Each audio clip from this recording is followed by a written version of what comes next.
Hello everyone, and welcome to my Sister Wives For You channel. I hope everyone is having a wonderful day. Before we begin, please hit the subscribe button and give this video a thumbs up. It happened fast, too fast for anyone to make sense of it in the moment, too loud to ignore, and far too symbolic for those who'd been watching Robyn Brown walk a thin line for months. One misplaced step, one slip in the dark. One scream that tore through the otherwise quiet Flagstaff evening like a knife, echoing through the open halls of the Brown household where tensions had been simmering, threatening to boil over. And just like that, Robyn, the wife Cody had long centered, long defended, long clung to while other marriages crumbled around them, was on the floor at the bottom of the staircase, twisted, pale, crying out in pain as chaos erupted around her. The fracture to her leg, later confirmed at the hospital, was a clean break, but devastating all the same. Paramedics arrived within minutes, but in that short time, the family had already begun to splinter even more. Cody was frantic, his panic, once concealed behind ego and bravado, suddenly laid bare as he crouched beside Robyn, brushing hair from her face and barking at everyone else to stay back. "Give her space," he shouted, though no one was too close. The truth was, they'd already been distancing themselves emotionally for months, some years. Mary, who happened to be visiting the house to discuss property logistics, stood frozen near the kitchen, her hands clutching the edge of the counter, eyes wide not from shock, but from the realization that Robyn's fall might be the thing that finally cracked the false sense of control Cody had worked so hard to maintain. Janelle, having just arrived for a tense family meeting about the Coyote Pass land, hovered in the doorway, face unreadable. She didn't rush in, didn't panic. Instead, she stared at the scene unfolding and whispered under her breath, "Here we go." Christine, now mostly estranged but still connected through the kids, heard the news via a flurry of texts from Truly and Hunter. Her response was immediate but calculated. She called, checked on the children, asked after Robyn's condition with civility, but she didn't jump in the car. She knew better. She'd done her time. This was no longer her fight. At the hospital, the official report detailed a fractured femur and severe bruising to Robyn's side, but the real breaks were emotional. Cody refused to leave her side, barking at nurses, snapping at the attending physician, demanding answers and timelines. "She's not just some patient," he growled, hands trembling. "She's my wife, the only one who stuck it out." The room fell silent. Everyone heard it. Everyone knew what he meant. And somewhere, in a quiet corner of that ER waiting room, Janelle sat alone, processing the implication. The only one who stuck it out. It wasn't just a medical emergency anymore, it was a turning point. And the family felt it. Deeply. At home, the younger children were confused and afraid. Ariella had been in the hallway when Robyn fell. She kept saying, "Mommy was crying and Daddy was yelling." The older kids tried to calm her, but no one knew what to say. Because while Robyn lay in traction, sedated and surrounded by the sterile hum of machines, the chaos back home was just beginning to take shape. Cody was now facing what he'd long tried to deny, that the rest of the family didn't see Robyn as the victim. Not anymore. She isolated herself. Mary muttered to herself as she left the hospital, voice low, eyes weary. They isolated together. Even some of Robyn's children began to question the dynamic. Dayton, more observant than most gave him credit for, had noticed the increasing tension in the house, the whispered arguments, the slammed doors, the way Cody snapped at anyone who questioned Robyn's decisions. The fall, dramatic though it was, seemed to symbolize something else entirely.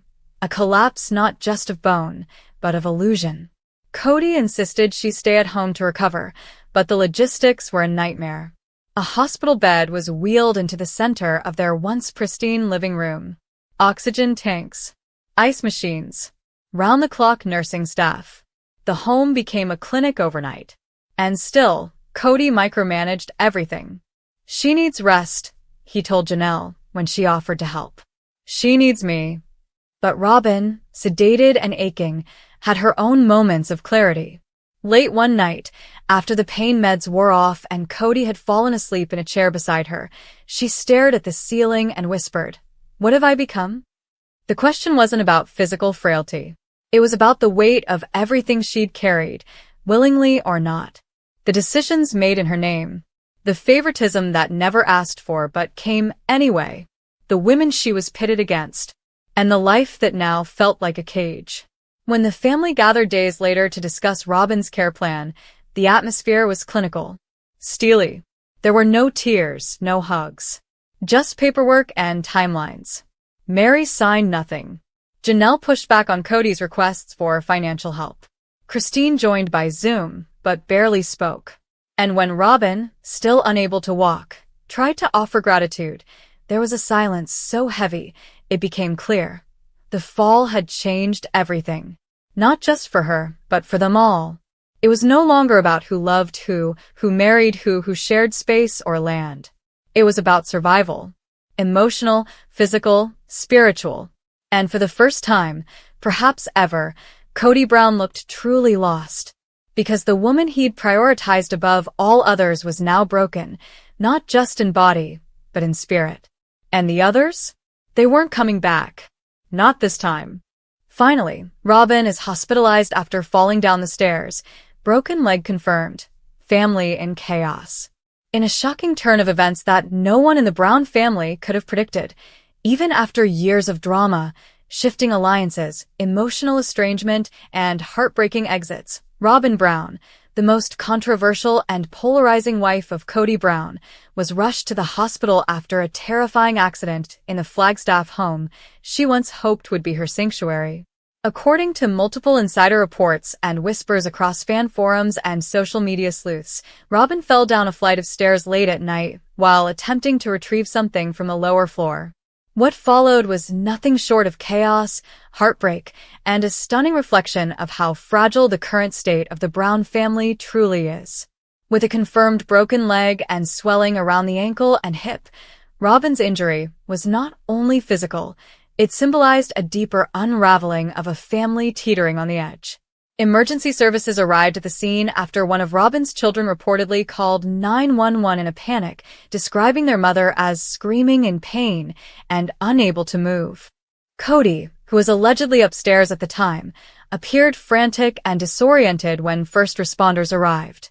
According to a neighbor who witnessed the flashing lights and ambulance at around 11:45 p.m., Cody was pacing outside shirtless, talking loudly on the phone. He looked wrecked. You could feel the tension from across the street. What made the entire incident more intense was that none of the other Brown family members, Janelle, Christine, Mary, or their children, were present, and most didn't even learn about the hospitalization until the next morning through the media or secondhand messages.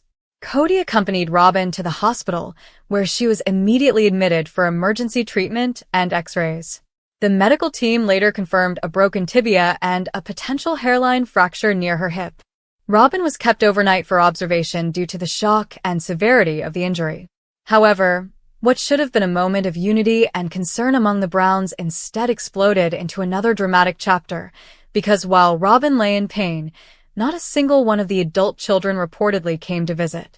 Many of them, according to family insiders, were cold and disconnected, saying that Robyn's fall was karma or simply not their business.